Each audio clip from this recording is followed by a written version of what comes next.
ketika seseorang melahirkan memang luar biasa ya, bahwa di dalam Islam ternyata kalau qadarullah, Allah takdirkan dalam masa perjuangan itu meninggal dunia, maka memang syahid di jalan Allah Subhanahu wa taala. Seorang wanita yang meninggal karena melahirkan. Masya Allah. Baik dia ketika dalam keadaan nifas atau pada saat bayinya masih dalam perut.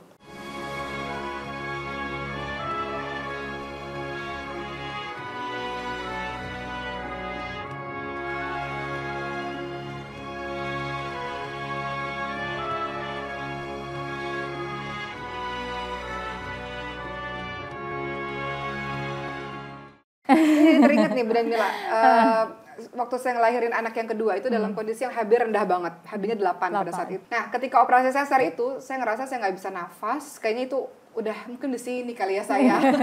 Saya kembali kepada Allah di sini.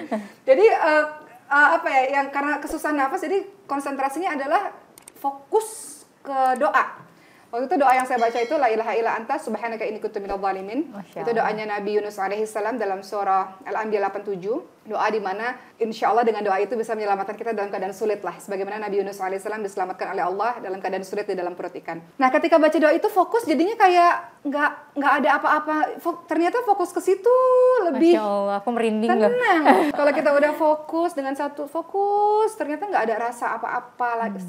Bisa begitu ya? Bisa ngelola nyeri ya. Secara kesehatannya itu gimana tuh Bidan Mila? Bisa, karena tadi kan karena proses Kak Oki jadi lebih tenang, mengingat Allah gitu kan. Karena memang momen yang bikin kita tenang salah satunya mengingat Allah gitu kan. Nah itu membuat endorfin tadi naik Kak Oki. Ketika endorfin naik, morfin alami naik, nyeri pasti berkurang. Itu dia makanya kita juga perlu salah satunya tadi doa-doa, terus habis itu latihan minimal, latihan nafas. Karena dengan nafas itu juga nyeri bisa berkurang gitu. Cuma tadi aku dengar cerita Koki, kayak momen melahirkan tuh ternyata istimewa banget ya. Jadi ada mungkin katanya yang bilang bahwa melahirkan ini juga ibaratnya antara hidup dan mati. Makanya kalau kita meninggal karena melahirkan bisa menjadi sebuah jihad gitu ya. Kalau kita sebenarnya gimana sih Koki? Iya benar, ini Masya Allah ya teman-teman semua. Kenapa pada akhirnya ketika ada orang bertanya siapa yang harus kita hormati, Rasulullah menjawab ibu itu sebanyak 3 kali, baru ayah. Kenapa? Karena memang ada pekerjaan ibu yang tidak dilakukan oleh orang lain, tidak bisa dilakukan oleh ayah, seperti yang tadi kita bilang di awal, bahwa seorang wanita atau seorang ibu dia mengandung, yang mana yang tidak bisa dilakukan ayah, dia melahirkan, ayah tidak bisa melakukan, menyusui, ayah tidak bisa melakukan. Makanya Rasul katakan ibu yang harus kita buat baik pertama kali, baru kemudian ayah. Dan kemudian Masya Allah ya, bagaimana Islam mengapresiasi seorang ibu yang melahirkan, yang di dalam Al-Quran disebutkan wahnan ala wahnin, lemah yang bertambah-tambah. Artinya pekerjaan mengandung atau mengandung ini, hamil ini bukan pekerjaan mudah, karena ada banyak perubahan, betul. Macam-macam orang beda-beda ini ya, tapi pasti berat gitu. Dan ditambah melahirkan. Tadi Bidan Mila mengatakan ketika seseorang melahirkan memang luar biasa ya, bahwa di dalam Islam ternyata kalau qadarullah, Allah takdirkan dalam masa perjuangan itu meninggal dunia, maka memang syahid di jalan Allah Subhanahu wa taala.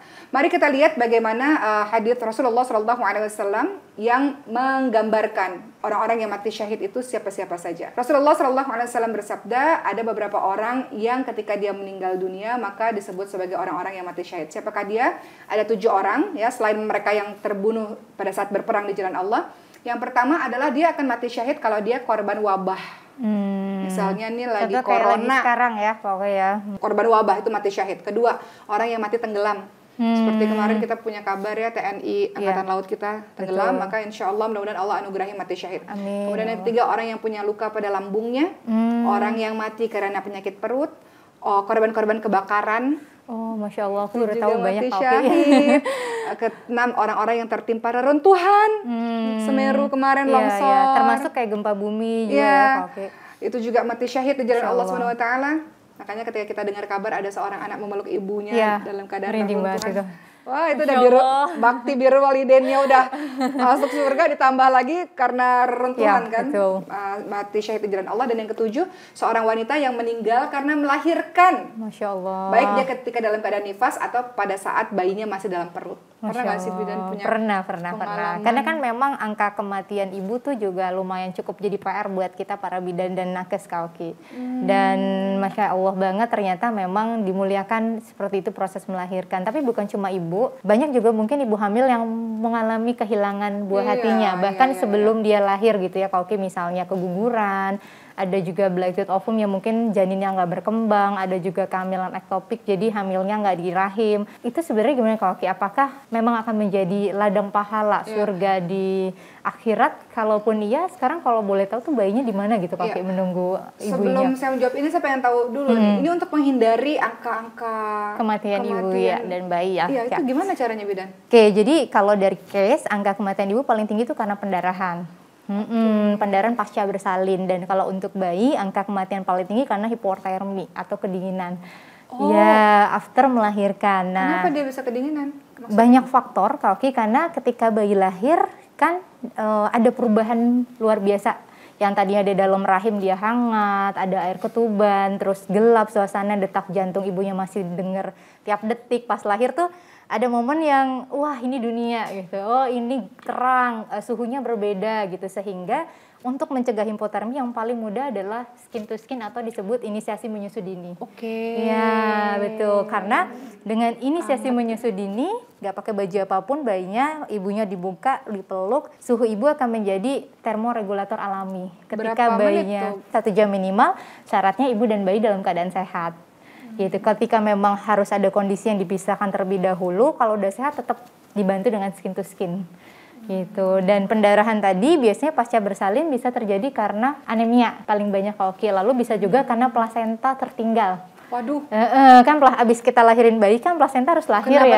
Kenapa plasentanya tertinggal? Nah biasanya ketika lahir tuh bisa jadi dia masih melekat. Nah, itu balik lagi biasanya karena dari nutrisi juga bisa, dari emosi ibu juga bisa, atau bisa dari kontraksi yang nggak bagus. Jadi kontraksi ini makanya aku bilang mungkin buat sebagian orang kayak aduh menakutkan kontraksi gitu ya, tapi ternyata Allah nyiptain kontraksi itu ada maksud. Karena dengan kontraksi bayinya bisa lahir, dan karena kontraksi plasenta bisa lahir. Jadi kalau kontraksi nggak bagus bisa menghambat tadi pengeluaran bayi atau pengeluaran plasenta. Supaya bagus kontraksinya, selain dari nutrisi, dari psikologis ibu. Karena yang membuat kontraksi ini adalah hormon oksitosin. Gitu. Jadi oksitosin ini diproduksi ketika ibunya merasa didukung, merasa dicintai, mencintai gitu ya, oksitosin naik. Karena mungkin banyak ibu juga yang ketika melahirkan bisa sedih gitu ya, kenapa sih kok aku nggak didukung, aduh mungkin kata-kata kita sebagai bidan juga, ibu gitu aja nyeri gitu kan. Ini tuh belum seberapa. Nah harusnya kan mungkin kita bisa bantu gimana cara nyeri ibu ini, karena kalau ibunya stres tuh ngaruh banget sama kontraksi dia. Gitu, bukan hanya dari si nutrisi yang salah satunya zat besi supaya pendarahan diatasi dengan cara kontrasinya bagus gitu. Nah, melanjutkan tadi pertanyaan dari Bidan Mila mengenai anak-anak yang lebih cepat kembali kepada Allah. Ini sebelum saya jawab, saya banyak sekali akhir-akhir ini menemukan anak-anak kecil itu akhirnya kembali kepada Allah. Masya Allah. Satu cerita, saya datang menjenguk anak teman leukemia di RSCM pada saat itu, dan pada saat itu beliau demam. Ternyata anak-anak yang leukemia dan demam disatukan di satu ruangan. Akhirnya saya menjenguk anak itu, ibu-ibunya yang lain, Boki jenguk yang ini dong, yang ini. Akhirnya semuanya saya kelilingin. Dan setahun kemudian semua anak itu udah nggak ada. Semuanya. Okay. Makanya sampai hari ini kalau dengar leukemia itu agak trauma gitu, karena semua anak itu nggak ada yang saya lihat kemarin, udah kembali gitu. Kemudian saya punya teman, beliau melahirkan 10 kali. Sekarang intinya dia punya anak 5, tapi 10-nya meninggal dunia. Masya Allah. Beberapa ada yang kembar gitu. Dan itu juga wafat ya. Kemudian ada lagi, saya lagi senang ngikutin perkembangan di Instagramnya, karena kebetulan anak ini memiliki kelainan genetik yang sama dengan anak saya. Anak yang keempat saya ada kelainan genetik, Bidan Mila.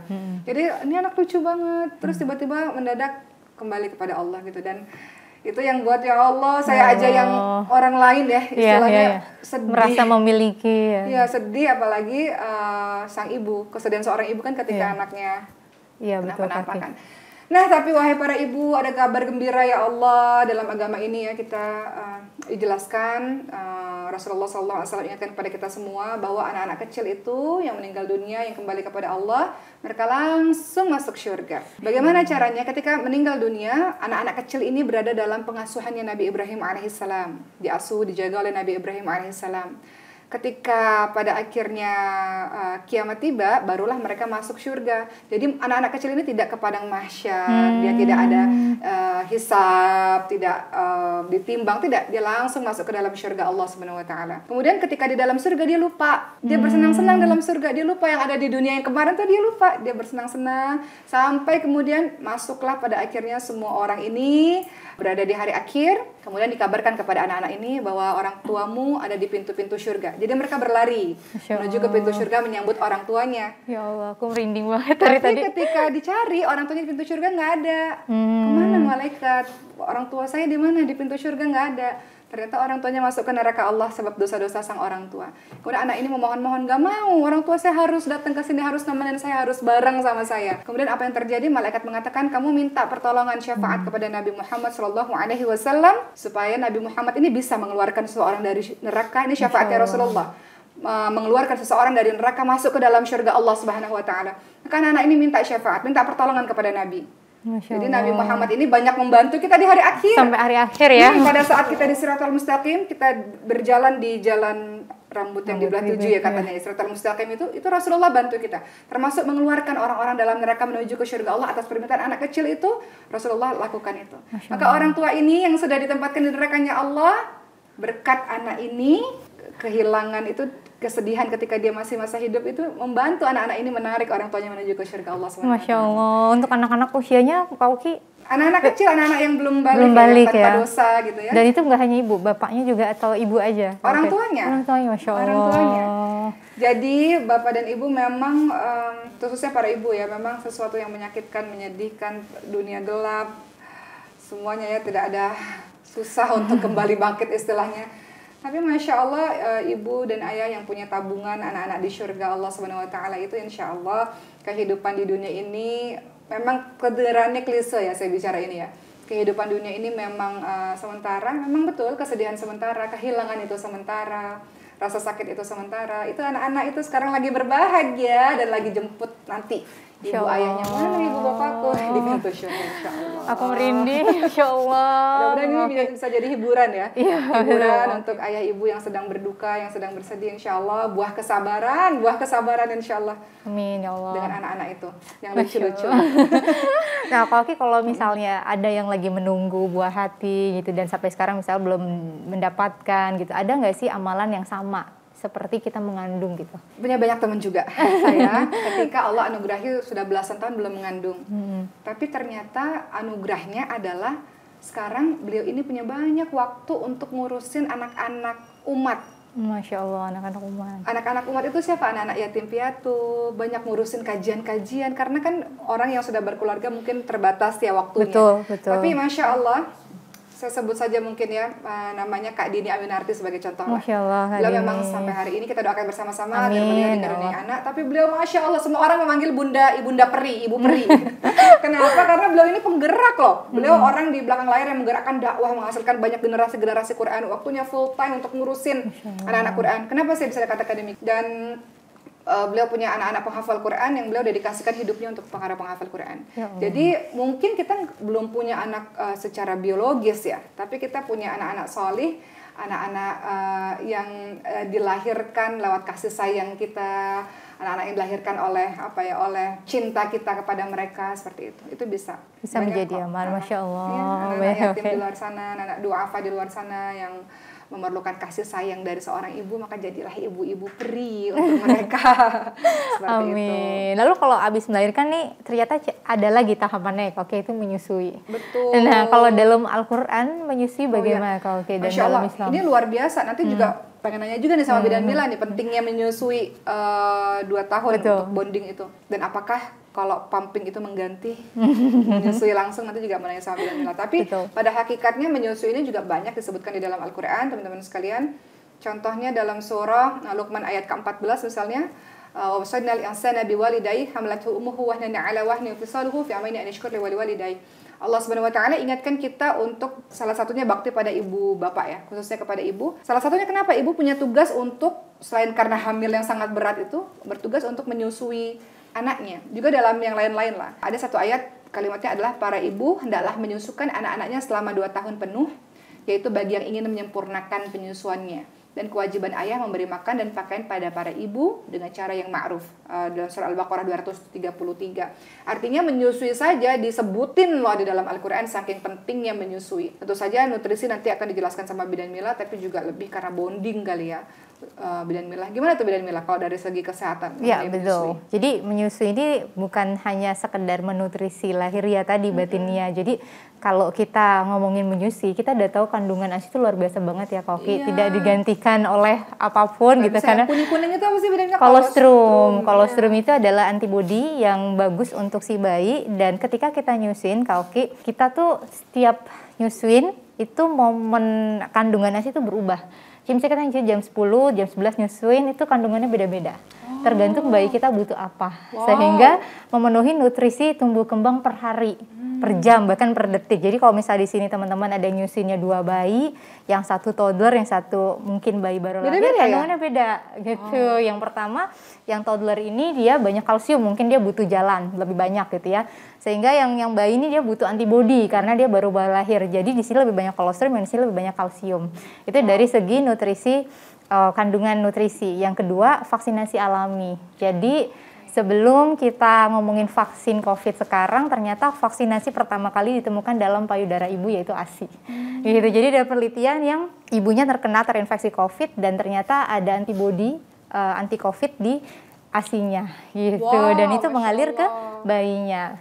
Selain vaksinasi alami sebagai obat atau medicine. Jadi ketika bayinya sakit, ada air liur atau saliva, dia nyusu di payudara. Air liur ini ngasih sinyal ke bagian otak ibu, dia butuh apa gitu. Misalnya dia sakit, demam, infeksinya ini otak bagian kita ngeluarin antibodinya gitu. Sehingga kalau dari nutrisi luar biasa banget ya Koki. Dan untuk batinia, ketika kita mendekap bayi kita, nyusuin yang benar tuh sebenarnya nyusuin yang secara sadar untuk fokus sama bayi. Karena otak bayi itu lagi bener-bener kebentuk, dan semua memorinya kan mudah direkam sama bayi, bahkan dari dia masih kecil gitu ya, masih dalam kandungan, masih ketika nyusuin gitu. Sehingga menyusui yang benar terus sebenarnya ditaruh handphonenya, ditatap mata bayinya, disentuh, didengarkan suara ayat suci Al-Quran, didoakan gitu, karena semua sensori tubuh si bayi itu lagi bekerja aktif ketika nyusuin kaki. Bahkan kalau teman-teman ingat di awal menyusui, bayi kita tuh kayak nggak pernah mau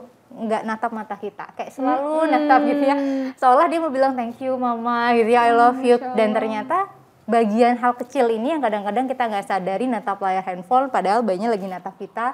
Nah itu sebenarnya bagian mata ini akan membuat reaksi di bagian otak kita namanya amigdala, supaya si bayi ini benar-benar punya rasa empati yang lebih besar kepada orang lain gitu. Karena ada anak-anak yang mungkin kalau di psikologi bilangnya ada anak-anak atipikal yang namanya conduct disorder. Jadi biasanya anak-anak ini kalau melakukan menyakiti ke orang lain, misalnya hewan, bayi, ketika direkam bagian otaknya ada anak-anak yang nggak ngerasa bersalah gitu Kak Oki. Jadi kayak ini nggak apa-apa gitu. Ternyata yang berbeda adalah otak amigdala tadi. Yang atipikal ini nggak ada respon di amigdala. Dan ternyata setelah beberapa ahli teliti, salah satu terapinya adalah dengan eye contact.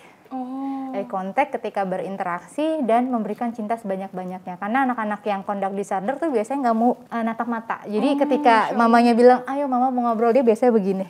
Gitu. Sehingga terapi yang paling mudah dilakukan salah satunya eye contact. Sedangkan menyusui itu kayak momen yang secara otomatis berjam-jam kita ditatap sama mata bayi kita. Dan itu buat kita anak kita menjadi lebih empati gitu. Bagian amigdalanya terespon gitu. Dan mau nggak mau ketika nyusui itu kita harus hands on kan Kak Oki gitu. Betul, jadi harus nyentuh, harus nyusuin, karena ternyata di bagian fase 0 sampai 2 tahun ada yang namanya fase attachment. Jadi fase attachment ini adalah fase yang nanti bayinya ketika dewasa menghasilkan rasa secure atau insecure dari hasil attachment ini. Nah kadang-kadang ketika bayinya nangis, ada banyak mitos yang beredar, diemin aja, nanti kalau direspon jadi manja gitu. Nanti kalau kita lakukan itu terus menerus, sebenarnya bisa sih diem, tapi akhirnya jadi diem yang kayak bahaya gitu. Karena bayinya merasa, buat apa lagi aku menangis, diabaikan, tidak ada lagi yang mengerti aku. Sehingga nanti berpengaruh pada saat dewasa memandang dirinya, memandang dunia, dan memandang orang lain gitu. Nah kalau terbentuknya secure, dia merasa kayak nyaman sama dirinya gitu, cukup bisa bekerja sama orang lain, lalu percaya dunia ini tempat yang nyaman gitu. Tapi kalau sebaliknya kayak ada rasa insecure gitu ya, terus mungkin nggak mudah bekerja sama orang lain. Ternyata fasenya sampai segitunya. Kenapa menyusui sampai 2 tahun? Jadi ada fase attachment ini, mau nggak mau ketika nyusui itu kita hands on. Ketika dia nangis kita kayak secara maternal insting menyambut bayi kita. Ternyata ada fase attachment ini di 0-2 tahun. Menarik ya. Jadi ada eye contact, ada sentuhan juga. Saya jadi teringat tuh di zamannya Rasul itu ada seorang laki-laki namanya Aqra, punya 10 anak. Kemudian Aqra ini mengatakan pada Nabi, saya punya 10 anak tapi saya nggak pernah peluk, saya nggak pernah cium. Kata Rasul, saya nggak pernah sentuh gitu ya si anak ini. Kata Rasul, sama sekali gitu. Kata Rasul, man la yarham la yurham. Barang siapa yang tidak menyayangi tidak akan disayangi. Jadi sepenting itu juga sentuhan ya, bonding. Menyusui kan sentuhan ya untuk anak-anak kita. Masya Allah, semoga hari ini sahabat Cahaya semua bisa mendapatkan pembelajaran insya Allah yang Allah belum karuniai anak. Mudah-mudahan dipersiapkan semuanya secara matang dan insya Allah banyak berdoa. Tadi kita sudah bahas doa-doa apa saja yang bisa disebutkan dengan penuh kesabaran, dengan khusyuk dalam berdoa. Allah anugerahi kehamilan. Nah, ketika dianugerahi kehamilan ini jadikanlah hamil yang penuh bertanggung jawab, penuh tanggung jawab di dalamnya. Bagaimana kita sungguh-sungguh dalam masa hamil, dalam masa melahirkan, dalam masa menyusui. Insya Allah anak-anak ini akan menjadi anak-anak yang hebat, yang penuh cinta kasih karena diawali dari orang tua, dari ibu yang hebat dan penuh dengan cinta kasih juga insya Allah. Masya Allah. Terima kasih Bidan, Terima kasih, sehat selalu. Sehat selalu, nanti kehamilan selanjutnya semoga bisa ketemu ya. Nah teman-teman semua jangan lupa untuk subscribe channel ini dan jangan lupa komen, share, dan teman-teman komen aja di bawah kira-kira mau bahas tentang tema apa lagi. Insya Allah kita ketemu di next episode. Saya Oki Yustina Dewi, terima kasih. Mohon maaf lahir batin. Assalamualaikum warahmatullahi wabarakatuh. Dah.